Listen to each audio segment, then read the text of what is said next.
Hey everybody, Philip here, and today we have a very special guest with us. It's Butters the Corgi. She's chilling here with me today, and the topic we're going to be talking about today is the DJI Smart Controller's battery life. Now, I shot some video for this last week, and it was really just the DJI Smart Controller and its battery, not compared to anything. And I was editing that, and I thought to myself, you know, I could do better than this. We need some more material. You guys deserve better than this. So today we're going to be testing the battery life of the DJI controller. It comes with the Mavic 2 compared to the DJI Smart Controller.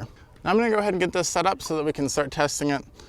Now last time we were testing this, we did a little bit differently. We actually put the drone up in the air.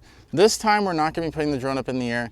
Instead, we're just going to be hooking up the phone to this remote controller so it has an active video feed going to it as well as the transmission of the controls. That said, Butters, let's go ahead and get started. While we're doing this, we're going to go ahead and talk about the battery life testing on the DJI Smart Controller. So today we're going to be talking about the battery on the DJI Smart Controller. I have it at 100% brightness. That's what we're going to start with. And we're going to start with flying. So we're going to see how long it lasts at 100% brightness on the screen and flying the drone at the same time. We've been up in the air for 14 minutes now. And the battery hasn't really depleted at all from what I can tell. I'm not going into the settings menu or anything and checking that, but as far as the top bar is concerned, it's still showing full. And as far as the indicators at the top are, they're all still solid. So seems to be doing okay so far. I would even say better than the Mavic 2 controller.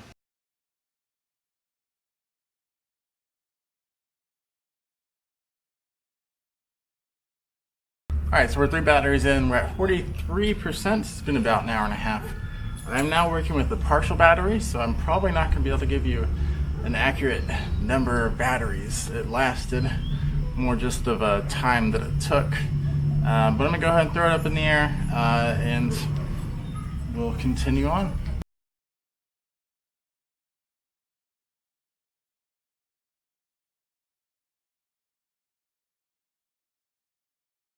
%, left. I think this is going to be our last half of a battery. I can't keep up with the charging with as fast as the batteries are going out, unfortunately, so it's a half battery over there I'm about to put in the air, but that should finish us off, and then we'll have the results from this portion of it here shortly. Thanks, 𝚘𝚘𝚝𝚜. So we were actually able to last 2 hours and 30 minutes on 100% screen brightness, and that screen is actually really bright, so I'm really impressed with that. I'm surprised the brightness didn't suck more power. And that was draining the battery to 10%. We're going to use Kelly's figures because he did the same thing at 60%, taking it down to 10%. So 60% brightness, draining the battery to 10% battery. He got 3 hours and 40 minutes for that. So with both those figures, I think we can safely correlate that you can get 4 hours and 50 minutes of battery life if you had the screen at 20% brightness. That being said, 20% brightness outside in the beating sun isn't necessarily going to be that feasible. So I think you're probably going to go either at 60 or 100% depending on where you're at and how bright the sun is. But in general, those are all very impressive. So with the regular remote controller, again, what we did was actually just left it on the ground, transmitting video and having both the drone and the remote control on. Has DJI go up on my phone the entire time, and we just left it sit there. We didn't have to bring it up in the air, and I'm pretty sure that has no effect on the battery life because it's still going to be transmitting the same amount of radio frequency from the drone, and it's still going to be receiving the same amount on the controller. So it shouldn't have made any difference. That being said, I think the numbers might surprise you. When we were using just the DJI controller with the phone attached, and the charging was off, so if you're going to be considering that a factor, no. My phone was not being charged by the remote controller. It lasted 3 hours and 30 minutes. Now we didn't have to consider any brightness factor with this because there was no brightness on the remote controller, no setting for that. And in general, I think that's going to be about the expected battery life that you get out of it. So comparing that with the DJI Smart Controller, the DJI Smart Controller actually lasted 10 minutes longer in our tests at 60% brightness. At 100% brightness, it was an hour difference, but still at 60% brightness, which is what the DJI Smart Controller comes at stock, that's actually pretty impressive that it matches actually technically exceeds by 10 minutes the DJI controller that came with it. At the same time, also keep in mind that you can actually plug in the DJI Smart Controller while you're using it and charging it. The actual DJI controller, depending on how you use it, if you're using a cable that actually plugs into the side here, this is the only place you can charge it.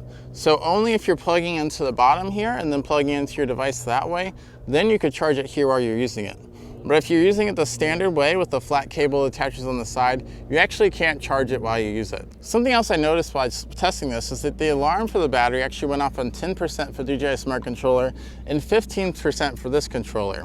So as soon as it hit 15%, it started making a loud beeping noises, repetitively beeping over and over again. You have to press the power button to mute it. But it's really weird that this one actually gives you the warning at 15%, and the device that uses more battery because of the screen warns you at 10%. So that's just something interesting I noted. I don't think it's really anything important or necessarily notable, but something very interesting. So with that, guys, I already gave you my thoughts on what I think of DJI Smart Controller. And these really don't change that at all. These results of the battery testing don't change my mind at all. It still needs to go down in price. Definitely 100%, don't disagree with that at all. $650 US is ridiculous. I will not pay that at all. No, thank you. If it has gone down in price since the time of this recording, and it's closer to maybe $400, $450, definitely consider picking it up, because for that price, I would have a hard time turning it down. But for the extra $200 that they're wanting me to pay, no way, I cannot pay that for another controller. So thanks for watching, guys. I hope you enjoyed this. Hopefully you find the results of the battery life resourceful. Hopefully you're actually surprised too, because I was kind of surprised as well. But even at the results, I don't think there's very many of us that are going to be flying our drones for 3 hours and 30 minutes straight in order to actually drain the remote down that much. Butters, do you want to say bye? Bye. Oh, by the way, if you like Butters, if you think she's cute, she does have an Instagram. It's at @butteredcorgi on Instagram. So make sure you check her out if you think she's cute and interesting. She's our new puppy that we just got recently, and she's so adorable. Oh, yes, yes, yes, yes, yes.